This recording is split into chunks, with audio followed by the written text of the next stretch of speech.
The Zeraxian High Command vessel Eternal Dawn emerged from fold space above Earth, its crystalline structure refracting sunlight in patterns that would have been beautiful if they weren't so terrifying.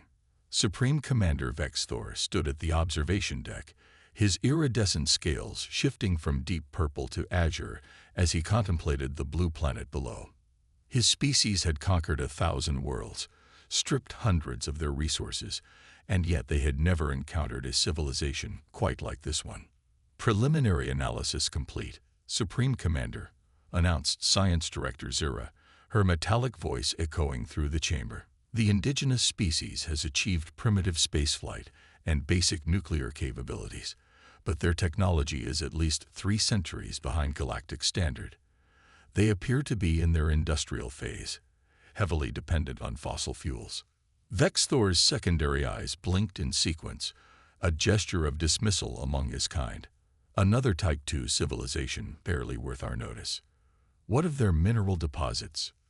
Extraordinary, Supreme Commander. Their planet contains the highest concentration of rare earth elements we've encountered in this sector. Additionally, their core is unusually active, producing unique isotopes of. Prepare the extraction fleet, Vexthor interrupted, not bothering to hear the rest. He had seen enough. These humans, as they called themselves, were just another species that would serve as resources for the greater glory of the Zeraxian Empire. The first extraction ships descended through Earth's atmosphere 3 days later. They were massive structures, each the size of a small city, designed to bore through the planet's crust and extract valuable minerals with minimal effort. The humans' military response was exactly what Vexthor had expected: primitive projectile weapons, crude nuclear devices, and desperate attempts at communication. What he didn't expect was Dr. Sarah Chen's reaction in her underground laboratory at DRPA. While the world's armies futilely launched everything they had at the alien ships, she was methodically documenting every aspect of their technology she could observe. The crystalline structure of their ships, she muttered into her recorder, it's not just aesthetic. The pattern suggests some form of quantum field manipulation. Meanwhile, in a hidden facility beneath the Rocky Mountains, General Marcus Rodriguez watched the same feeds with a different perspective. They're not even trying to negotiate, he observed to his staff. They think we're insects. That's good. Insects get overlooked. The extraction continued for months. The Zeraxians established their primary base in the Pacific Ocean, their massive ships creating artificial islands of crystalline technology. They ignored human attempts at communication, dismissed their attacks as insignificant, and continued their methodical strip mining of Earth's resources. What they failed to notice was the pattern of human resistance changing. Attacks became less frequent but more targeted. Each failed assault left behind subtle monitoring devices. Every destroyed human vehicle provided data about Zeraxian weapons. The humans were learning, adapting, and most importantly, planning. In his command ship, Vexthor received regular reports of human activities, each dismissed as irrelevant. When informed about unusual energy signatures from abandoned human cities, he attributed it to their failing infrastructure. When told about increased activity in Earth's asteroid belt, he assumed it was desperate humans fleeing their dying world. Supreme Commander, Zira reported one day, I've noticed something peculiar about the humans' biological structure. Their neural patterns suggest a capacity for rapid adaptation that exceeds our models. Perhaps we should. Director, Vexthor cut her off, his scales now a deep crimson of irritation. I don't need analyses of dying species. The humans are finished. Within a standard year, their planet will be stripped of valuable resources, and they will be nothing but a footnote in our empire's history. In her underground lab, Dr. Chen smiled as she successfully replicated a small version of the Zeraxian's quantum field generator. In his mountain facility, General Rodriguez reviewed the first successful test of human-made ships incorporating reverse-engineered alien technology. And in thousands of hidden locations across Earth and space, humanity prepared. The Zeraxians' greatest mistake wasn't underestimating human technology. It was underestimating human nature. They didn't understand that humans had evolved on a planet that tried to kill them every day, that they had survived ice ages and asteroids, predators, and plagues. They didn't realize that humans didn't need high technology to be dangerous. They just needed motivation and time, and the Xeraxians had given them both. As the first year of occupation drew to a close, Vexthor stood again at his observation deck, watching Earth's resources flow up to his ships. He felt satisfaction in another successful conquest, pride in the efficiency of his empire. He didn't notice the small anomalies in the sensor readings, didn't question why human resistance had become so organized yet ineffective, didn't wonder why their attacks always seemed to fail in such informative ways. He would learn soon enough. Beneath the ruins of MIT's campus, Dr. Sarah Chen held her breath as she activated the quantum field generator. The device, no larger than a briefcase, hummed with an otherworldly resonance that exactly matched the Xeraxian ships above. Her team watched in silence as the monitoring equipment displayed results that would have been impossible 18 months ago. "Send the data to Olympus," she ordered, using the codename for General Rodriguez's mountain facility. "Tell them pattern mimicry is successful." She allowed herself a small smile. The first step in humanity's greatest deception was complete. Above the atmosphere, the Xeraxian patrol ship Swift Judgment passed over North America, its sensors scanning for any significant human activity. Lieutenant Caxrell monitored the readings with the casual disinterest of someone watching insects. The humans had grown quieter over the past months, their resistance becoming sporadic and ineffective. Like most Xeraxians, he attributed this to their inevitable decline. The sensors showed nothing unusual, just the expected energy signatures of a dying civilization. What Caxrell didn't know was that he was seeing exactly what humans wanted him to see. The quantum field generators, now operational in every major human facility, perfectly mimicked the energy patterns of defunct human technology.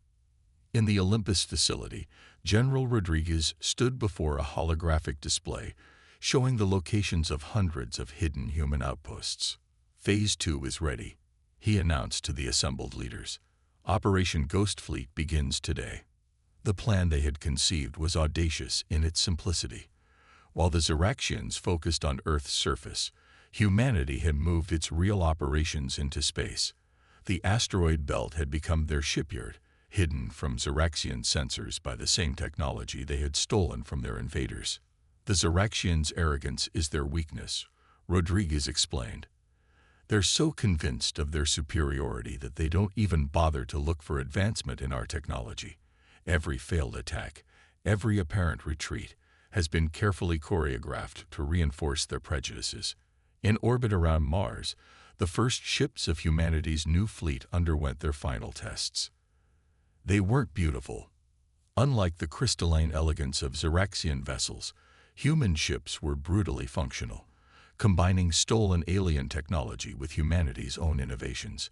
Where Xeraxian ships were designed to overpower, human vessels were built to survive. Dr. Chen's quantum field technology had been just the beginning. Human scientists had taken the Xeraxians' arrogant dismissal as an opportunity, studying their every move, their every technology.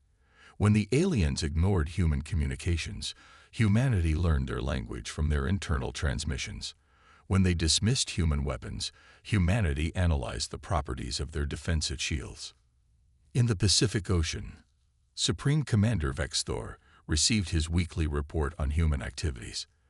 The report noted a 60% decrease in resistance attempts, a 75% reduction in human population centers, and numerous signs of technological regression, all exactly according to expectations. What the report didn't mention were the subtle changes in the patterns of human behavior. It didn't note how human attacks, while fewer, always targeted specific systems or technologies.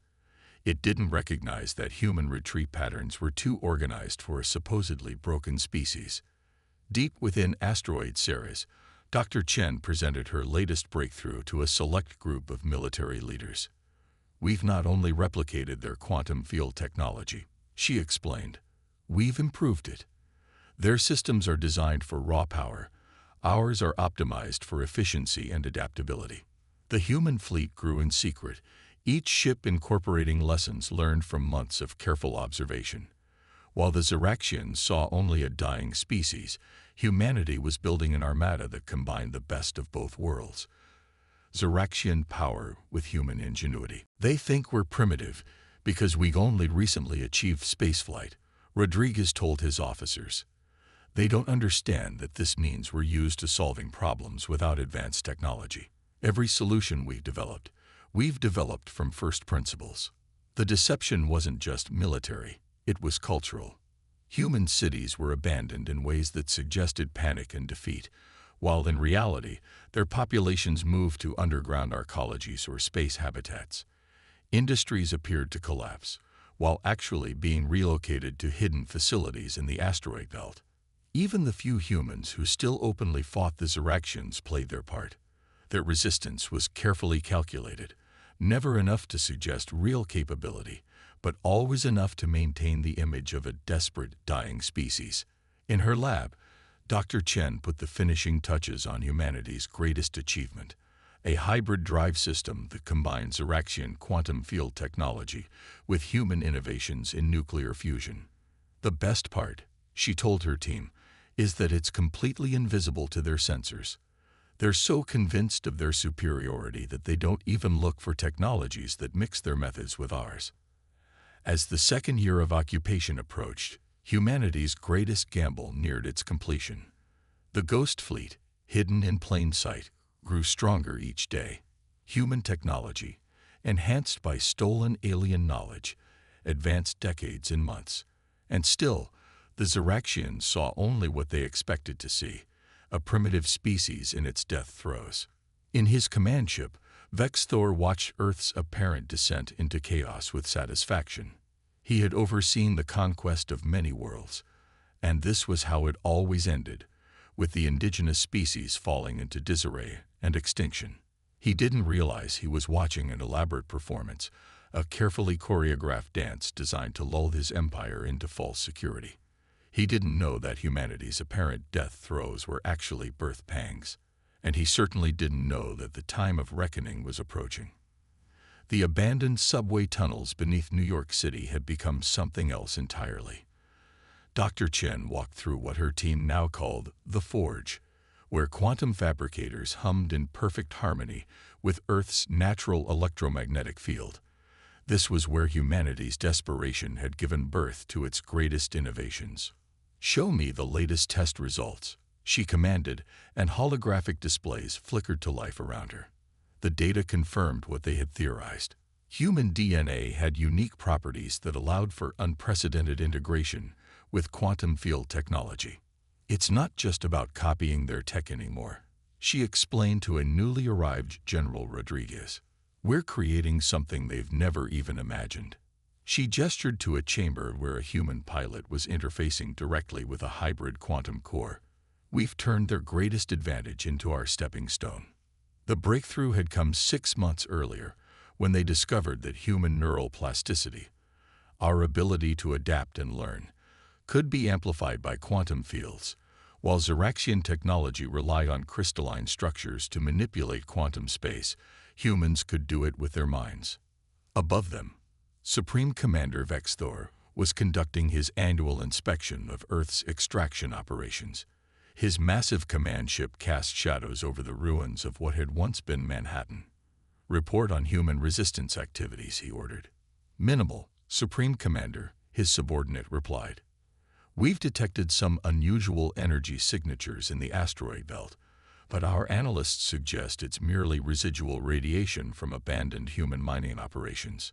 What they were actually detecting was humanity's newest weapon, the quantum neural network.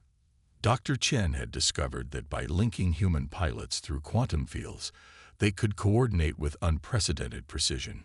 Each pilot became part of a greater whole, their combined consciousness able to control entire fleets as if they were extensions of their own bodies. In the Olympus facility, General Rodriguez watched as the first squadron of neural-linked pilots ran combat simulations. Their performance exceeded all expectations. They're not just flying the ships, the project leader explained. They're becoming them. The quantum field integration allows them to perceive and react in ways the Ziraxians can't comprehend. The human ships themselves had evolved far beyond their original designs, where Ziraxian vessels were monuments to power and technological superiority. Human ships were exercises in elegant efficiency. They incorporated biological components grown from modified human stem cells, creating hybrid vessels that were part machine, part living organism. The Ziraxians think technology must be built. Dr. Chen noted as she showed Rodriguez their latest creation. We've learned it can be grown. The ship before them was small by Ziraxian standards, but its capabilities were unprecedented. Its hull contained living neural networks that could repair damage and adapt to enemy weapons in real time. In orbit, Caxrel's patrol ship passed by one of these biological vessels without a second glance. The Ziraxian sensors, programmed to detect their own advanced technology, completely missed the organic components that made these ships special. It was like trying to find a chameleon in a rainforest.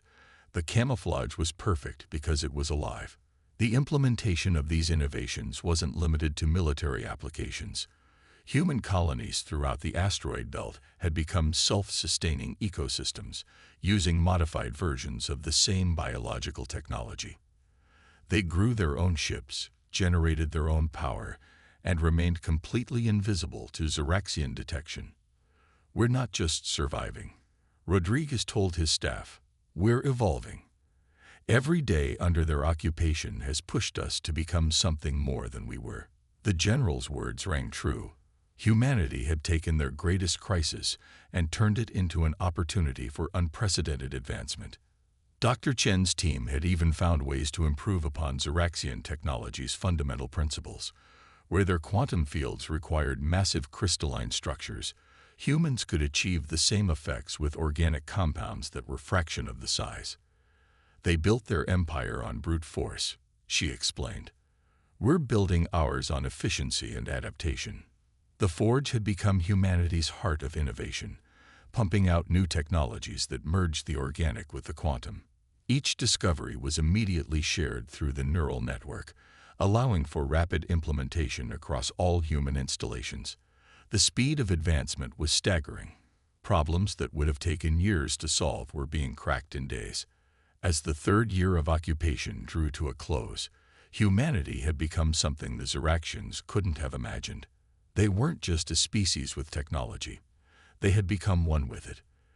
Every human ship was an extension of its crew, every weapon a synthesis of mind and matter, every defense system a living, adapting organism. In his command ship, Vex Thor reviewed the latest reports with satisfaction. Earth's resources were being extracted according to schedule, and human resistance had become so insignificant that it barely warranted mention. He had no way of knowing that beneath the surface of this apparent victory, a new form of humanity was taking shape. Dr. Chen stood in the Forge's central chamber, surrounded by the fruits of human innovation. We're ready, she told Rodriguez through their neural link. The fleet is grown, the crews are trained, and our technology has surpassed everything we hoped for. Rodriguez's response came with the clarity of thought that only the neural network could provide. Then it's time for Phase 3. Let's show the Ziraxians what humanity has become. In orbit, on the dark side of Earth's moon, humanity's ghost fleet waited.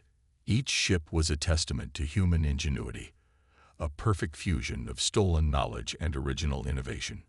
They were no longer just fighting for survival. They were about to demonstrate an entirely new form of existence, one that would shake the foundations of the galaxy. The next phase of the war was about to begin, and the Ziraxians had no idea what they were about to face. The dark side of the moon had always kept humanity's secrets. Now it held their greatest one, the Ghost Fleet. 10,000 ships hung in perfect formation, their bioorganic hulls pulsing with quantum energy in a rhythm that matched their pilots' heartbeats. Each vessel was unique, evolved rather than built, shaped by the needs and neural patterns of its crew. Admiral Sarah Chen, no longer just a doctor but a military leader by necessity, stood on the bridge of the flagship Phoenix. Her consciousness extended through the neural network, touching every ship, every crew member, every weapon system. The vessel wasn't just responding to her commands, it was an extension of her will. Fleet status, she thought, and the information flowed directly into her mind. The organic quantum cores they'd developed were performing beyond expectations. Each ship was a perfect synthesis of stolen Xeraxian technology and human biological innovation. In the Olympus Command Center, General Rodriguez monitored the fleet's final preparations through his own neural interface. "Begin Operation Lazarus," he commanded. Throughout the asteroid belt, hidden shipyards activated, launching the second wave of humanity's response. Autonomous hunter-killer vessels that combined human eye with living tissue. Above Earth, Supreme Commander Vex Thor was celebrating. The extraction of Earth's core materials was ahead of schedule, and his efficiency ratings were the highest in the Empire. His ship's sensors detected unusual energy patterns from the moon, but his crew dismissed them as harmless radiation from human nuclear waste, exactly as humanity had planned. What the Xeraxians couldn't understand was that humanity had turned their greatest weakness into their greatest strength. Their primitive biological nature, which the Xeraxians had dismissed, had allowed them to create technology that was alive, conscious, and evolving. The Ghost Fleet's ships weren't just weapons platforms. They were living organisms. Their hulls could regenerate, their weapon systems could adapt, and their quantum cores could learn. Each battle would make them stronger, each engagement would teach them more. "All ships, initiate quantum sync," Chen commanded. The fleet responded as one, their organic quantum cores linking into a single consciousness. 10,000 ships, 100,000 crew members, all connected through a neural network that transcended normal spacetime. The first indication that something was wrong came from a junior Xeraxian sensor operator on the Swift Judgment. "Commander, I'm detecting anomalous quantum signatures from multiple vectors," she reported. But by then, it was too late. The Ghost Fleet revealed itself in a way that defied Xeraxian understanding. The ships didn't just decloak. They emerged from quantum space itself, their bioorganic hulls shifting from one reality to another in a display that looked more like magic than technology.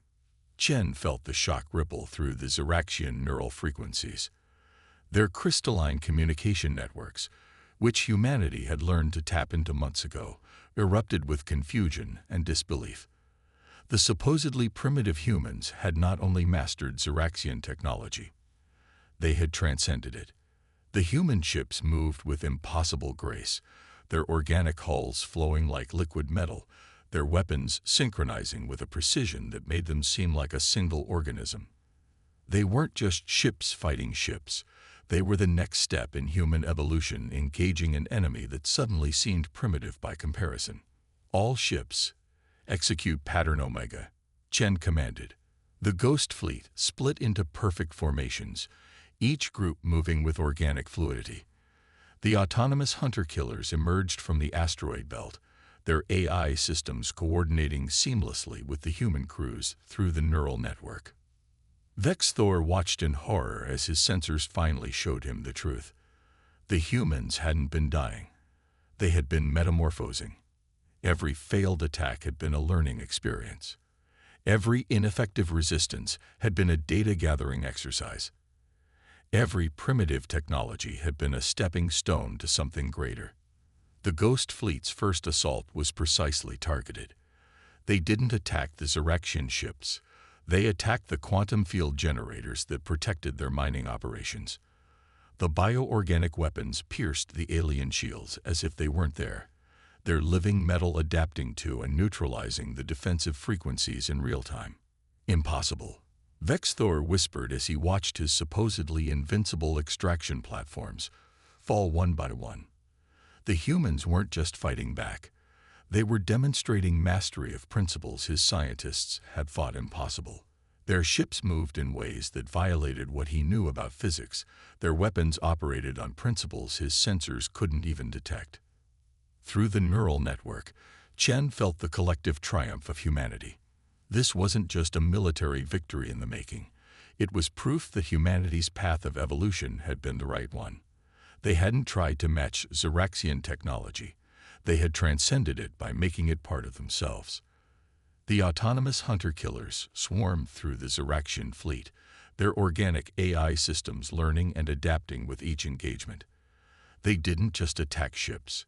They infected them with engineered quantum viruses that turned the crystalline technology against itself. As the battle unfolded, the true scope of humanity's achievement became clear. The Ghost Fleet wasn't just a collection of ships. It was humanity's next evolutionary step, a perfect fusion of organic life and quantum technology. Each vessel was alive, conscious, and evolving even as it fought. Rodriguez watched from Olympus as the first phase of the battle unfolded exactly as planned. "Send in the second wave," he ordered. From hidden bases throughout the solar system, more ships emerged, each one different, each one evolved for a specific purpose, all of them connected through the neural network into a single vast consciousness. The hidden fleet had revealed itself, and with it, humanity's true potential. The galaxy was about to learn that underestimating humans wasn't just a mistake, it was a cosmic miscalculation. Supreme Commander Vexthor stood frozen on his command deck as reality crumbled around him.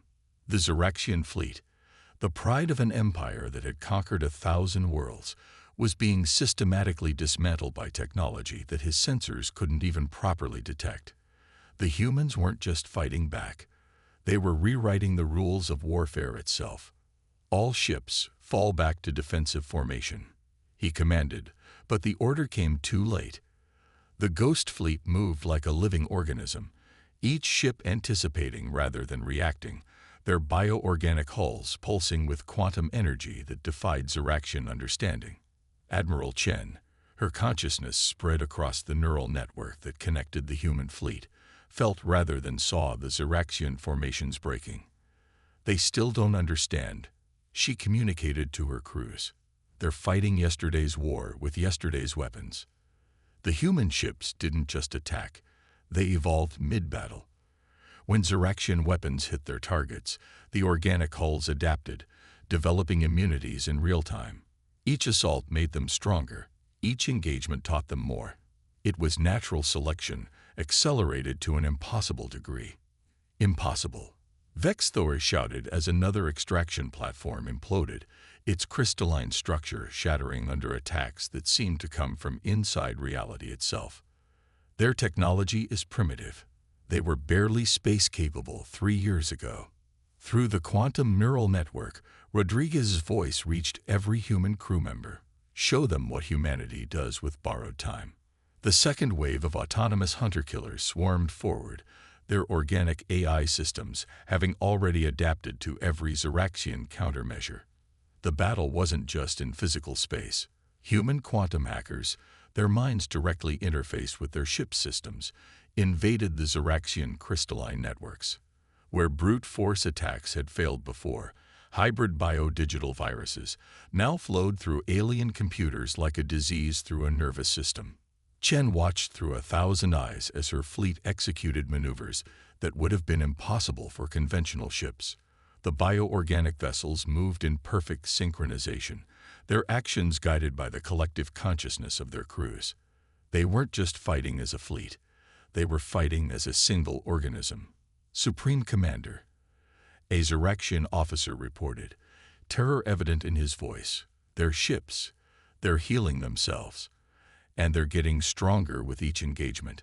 Our weapons are becoming less effective by the second." The true horror of the situation finally dawned on Vexthor. The humans hadn't just survived their occupation. They had used it as a catalyst for explosive evolution. Every moment of apparent weakness had been carefully calculated. Every seeming defeat had been a chance to learn and adapt. Humanity's response wasn't just a military action. It was a demonstration of a new form of existence.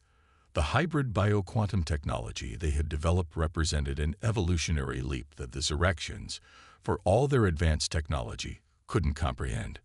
Through the neural network, Chen felt the moment the battle turned from victory to revolution. The Zyraxian fleet, faced with an enemy that adapted faster than they could attack, began to retreat. But humanity wasn't interested in mere victory. "Initiate final protocol," Chen commanded. Throughout the solar system, quantum beacons activated, creating a web of interconnected fields that trapped the Zyraxian ships in place.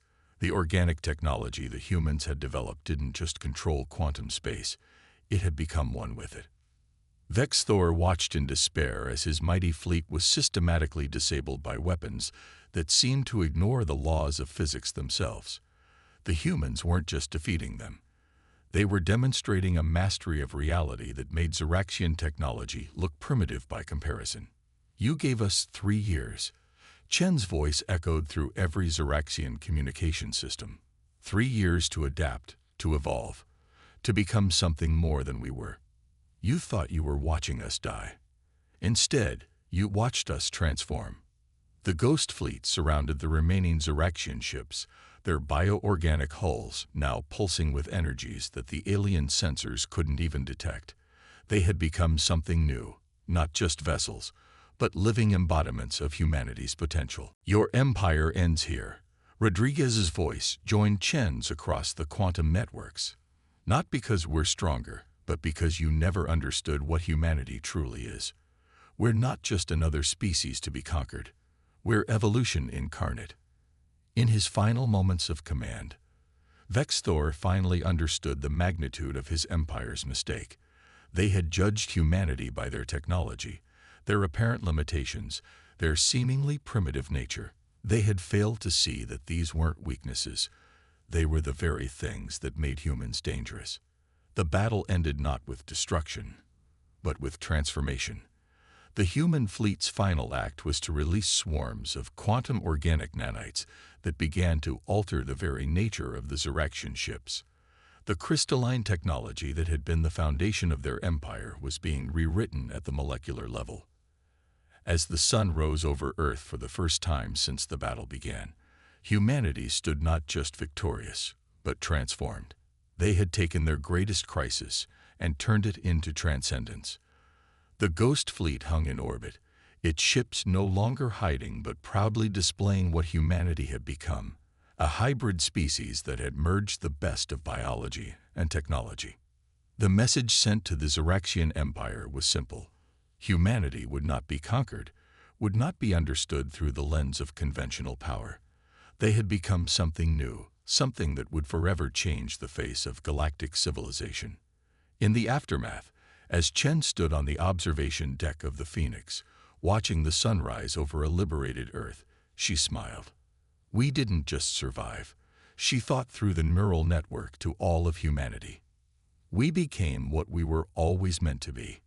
The galaxy would never be the same, and humanity was just getting started.